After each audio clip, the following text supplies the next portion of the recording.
One of the notable facts of your appointment, sir, which I actually find quite interesting, is the fact that you started your tenure as commissioner during actually this COVID-19 pandemic, because it isn't over. How has the COVID-19 pandemic backdrop affected your first year as commissioner? Yeah, so I mean, it's been quite an interesting period in one's career, and also I think in the life of the FSCA as a regulator. Um, at a personal level, quite difficult to join a new organization when you have restrictions in terms of in-person interactions. So that's been a bit of a challenge. But of course, with the tools and instruments that we have to have online meetings, virtual engagements on camera, and so on, that's been managed. Of course, with hybrid approaches now, that's much improved. I think we've learned a lot as employers and as professionals in terms of how we can use um, tools for people to work remotely but deliver in terms of what the organization requires of them to deliver. And of course, some of the benefits of having people work from anywhere, but still also be quite engaged with the work of the organization. So in terms of that, I think that's now well embedded, and we're far down the line of implementing hybrid working arrangements at the FSCA.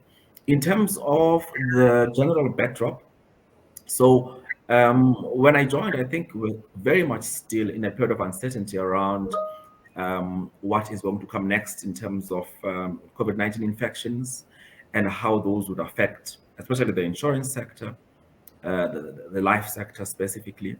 I think that if you look across the financial sector now, there's been quite good recovery Mhm. across the sector, with actually the sector having fully recovered in terms of the performance that you saw going into the COVID-19 period.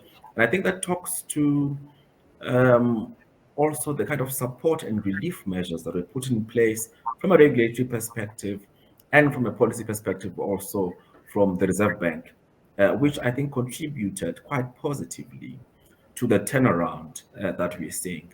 And of course, the beneficiaries of that are customers. One of the things that has happened and it's really been spurred on by the COVID-19 period is digital transformation.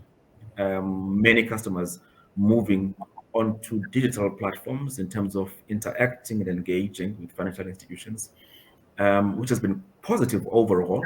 Of course, it does have specific conduct challenges because not all customers, for example, have got adequate access to data or adequate access to platforms. So firms, and this is what we've been emphasizing in conversations with them, have to be able to have differentiated approaches of supporting their customers, even as we are fully behind the digital transformation journey and developments as a whole. So that's really been my take on what COVID-19 has meant both for the sector and for the regulator.